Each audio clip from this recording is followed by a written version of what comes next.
안녕하십니까. 지식캠퍼스의 김원준 교수입니다. 오늘은 논어의 제5강 소소한 일상을 즐겨라 라는 주제로 말씀드리도록 하겠습니다. 공자는 다음과 같은 세 가지를 삶의 중요한 가치 기준으로 삼았습니다. 그게 뭘까요? 한마디로 민사신언, 일에는 민첩하고 신언, 말에는 신중하라 라는 얘기입니다. 그렇다면 굉장히 좀 딱딱하죠. 맨날 일만 하고 그 다음에 말은 신중하게 하면 그런 말만 해야 됩니까? 아주 그냥 남들이 봤을 때 그냥 꼭 정제된 이런 말만 해야 됩니까? 그건 아니죠. 공자는 전제를 했습니다. 뭐냐면 식무구포, 거무구한. 즉 먹는 데 있어서 배부름을 구하지 말고 사는 데 있어서 편안함만을 추구하지 말아라. 말하자면 너희들이, 즉 공자의 제자들한테 주로 당부한 말이죠. 너희들이 먹는 데 배부름, 즉 경제적인 문제를 추구하다 보면 문제가 생기고 또 사는데 편안함만을 추구하다 보면 학문을 할 때 문제가 생긴다 라는 얘기를 했죠. 이 두 가지를 말씀드리면 어떤 분들은 대번 생각을 하실 겁니다. 아니 이것이 그 소소한 일상과 무슨 관계가 있냐. 사실 먹는 데에서 배부를 때 기분 좋고 또 살 때 편안한 데서 기분이 좋은데 이렇게 오히려 오해할 소지가 있죠. 그런데 이것은 공자가 생각할 때 절제와 청빈, 그러니까 말하자면 이 사적인 이익을 탐하거나 또 자기의 분수에 어긋나는 그러한 의식의 문제를 추구하면 탈이 난다는 생각을 했기 때문에 공자가 얘기한 겁니다. 아마 여러분들 어떻습니까? 요즘처럼 부동산이라든지 아니면 성공 아니면 정말 맛집 탐방 이런 것을 주로 가지고 가치관을 좀 흔들고 있죠. 근데 공자의 이 말은 왠지 좀 어리숙해 보이죠. 또 그리고 너무 지나치게 좀 그렇게 절제와 청빈 삶을 추구하는 거 아니야? 이렇게 얘기할 수 있지만 그러나 우리가 공자의 이 말 자체는 안빈낙도, 즉 그 가난한 데 편안하고 도를 즐긴다는 그러한 선비의 기본 자세가 스며져 있습니다. 그렇다면 요즘처럼 자본주의 사회에서 무슨 안빈낙도냐고 또 얘기할 수 있죠. 근데 그 얼마 전에도 이런 통계가 있더라고요. 행보지수는 돈을 버는 액수와 꼭 비례하지 않는다. 특히 국민소득이 2만 불, 1인당 국민소득이 2만 불 이상이 넘어가면 오히려 그때부터는 행복지수가 그 이전보다 떨어진다라는 통계 수치가 있습니다. 그런 거 보면 공자께서 왜 이런 얘기를 했는가 한번 생각을 해볼 필요성이 있죠. 공자는 제자들과요, 소소한 일상을 즐기는 것을 대단히 좋아했습니다. 그래서 어느 날 공자가 이제 자로와 정석, 염유, 공서와 이러한 제자들과 그 담소를 나누고 있었죠. 근데 그 공자께서 이런 얘기를 했습니다. 이런 말씀을 했죠. 내가 너희들보다 나이가 조금 더 많지만 나를 그렇게 생각하지 말아라 라고 얘기를 했죠. 근데 그렇게 얘기를 하면서 흔히들 평소에 나를 알아주지 않는다 라고 말하는데 만약 누군가 너희를 알아주는 사람이 있다면 어떻게 하겠느냐라는 질문을 4명의 제자한테 동시에 했습니다. 이게 무슨 말이냐면 나나 너나 너희들이나 남들이 별로 알아주지 않는 것 같다. 근데 혹시라도 너희들의 능력을 인정을 해줘서 혹시라도 그 군주가 부른다면 너희들은 어떠한 생각을 갖느냐 이런 말입니다. 그랬더니 공자의 제자 중에 자로가 아시죠? 자로. 이 자로가 누굽니까? 자로가 얘기를 했어요.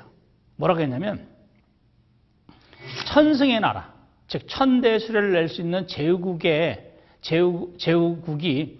대국들 사이에 끼어 있어서 군대의 침략을 당하고 연이어 기근이 들더라도 제가 그 나라를 다스리면 3년이 될 무렵이면 백성들이 용감해지게 하고 살아갈 방법을 알도록 하겠습니다. 라고 얘기했습니다. 그랬더니 공자께서 빙그레 웃으셨다라는 말이 논어 선진편에 나와 있죠.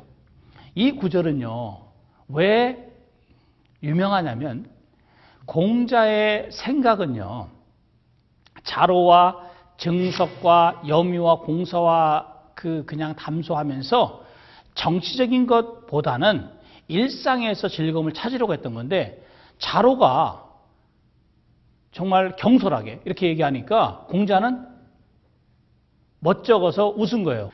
공자께서 왜 자로의 말을 듣고 빙그레 웃으셨을까요? 그 의미가 긍정적인 의미일까요? 부정적인 의미일까요? 그것은 부정적인 의미입니다. 왜 그러냐면 이 자로는 사실 그 당시에 공자보다 불과 9살밖에 어리지 않았어요. 그러니까 말하자면 공자와 거의 동년배라고 해도 과언이 아닐 정도로 그 공자랑 아주 나이 차이가 별로 없었단 말이에요. 근데 이 자로가 얼마나 재미있냐면 공자를 알기를 좀 우습게 알았던 거의 유일한 제자입니다. 그래서 공자 앞에서 덤벙대고 또 큰소리치고 그 다음에 공자를 때로는 무시할 정도 되는 정말 때로는 무례한 행동도 했었어요. 그거를 공자는 상당히 많이 꾸지람을 주었고요. 늘 그러면서도 자로의 솔직 담백함과 의로운 성격을 대단히 좋아했습니다. 역설적으로. 그래서 공자가 구박도 하면서도 늘 공자가 14년 동안 천하를 주유하지 않았습니까? 14년 동안 천하를 주유할 때 늘 옆에 데리고 다녔던 제자가 바로 자로였고, 그 자로는 나중에 이런 일도 있었죠. 자로는 정치하기를 굉장히 좋아해서 결국은 모반에 연루돼서 자로가 스스로 갓끈으로 그 목숨을 끊었다는 기록이 바로 논어에 나오죠. 그러니까 말하자면 자기 나름대로 진정한 남자였고, 또 사실은 좀 아주 어찌 보면은 그 정말 사내 기질이 아주 풍부한 아주 용맹한 그런 제자로서 자로를 얘기하는데, 여기서 핵심이 뭐냐? 자로가 공자가 물은 의도와 달리 3년 만에 나를 잘 다스리겠다고 하니까 너무 공자께서는 황당했던 거죠. 너는 사실 그 정도 능력은 안 되고 사실은 소소하게 정말 우리가 일상생활을 즐기면서 충분한 행복이 있는데 너처럼 맨날 나라 다스릴 걱정만 하고 이렇게 살지는 말자라고 생각했던 거죠. 왜? 그 공자의 그 다음 말이 나옵니다. 왜 그러냐면 공자가 같은 이 질문에 대한 증석의 답변을 듣고서 동조하는 내용이 나오죠. 증석이라는 제자는 뭐라고 얘기했냐면 이렇게 얘기했습니다. 늦봄에 봄옷이 완성되고 나면 어른 6명과 어린아이 67명과 함께 기슭가에 가서 목욕하고 무라는 곳에 가서 바람을 쐬며 노랫가락이나 읍조리다 돌아오는 것이 제가 할 일이라고 생각합니다. 라고 얘기했죠.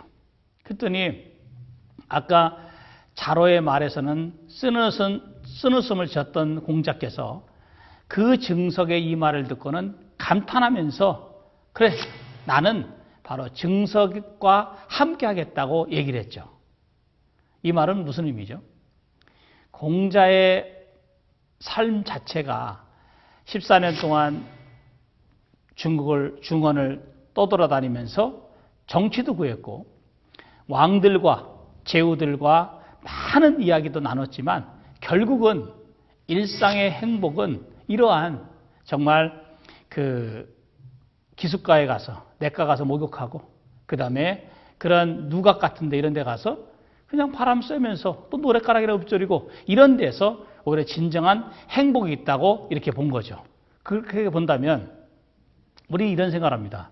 여러분들께서도 직장 생활 하시면서 늘 승진 걱정하고 늘 어떻게 하면 돈을 벌 걸 걱정하고 어떻게 하면 편안하게 살 것을 걱정하고 이렇게 사는 것보다 정말 주말이라든지 또 일상에서 소소하게 또 때로는 정말 그 남들이 생각하지 못하는 그러한 그 삶의 행복을 찾아가는 것이 대단히 중요하지 않을까 하는 생각입니다. 이것은 아마 물론 공자께서 이런 말을 한 이유가 그 당시 제자들의 그런 그 제자들과의 대화 속에서 늘 정치적인 이야기하고 뭐 인이라든지 신이라든지 많은 그런 어찌 보면 교훈적인 얘기를 했지만 공자의 진정한 속내는 정말 아무 생각 없이 제자들과 함께 정말 이렇게 그 자연과 더불어서 한 번쯤 읊조리고 논일고 또 거기에서 삶의 그 소소한 의미를 찾는 데 있지 않을까 이런 생각을 해봅니다.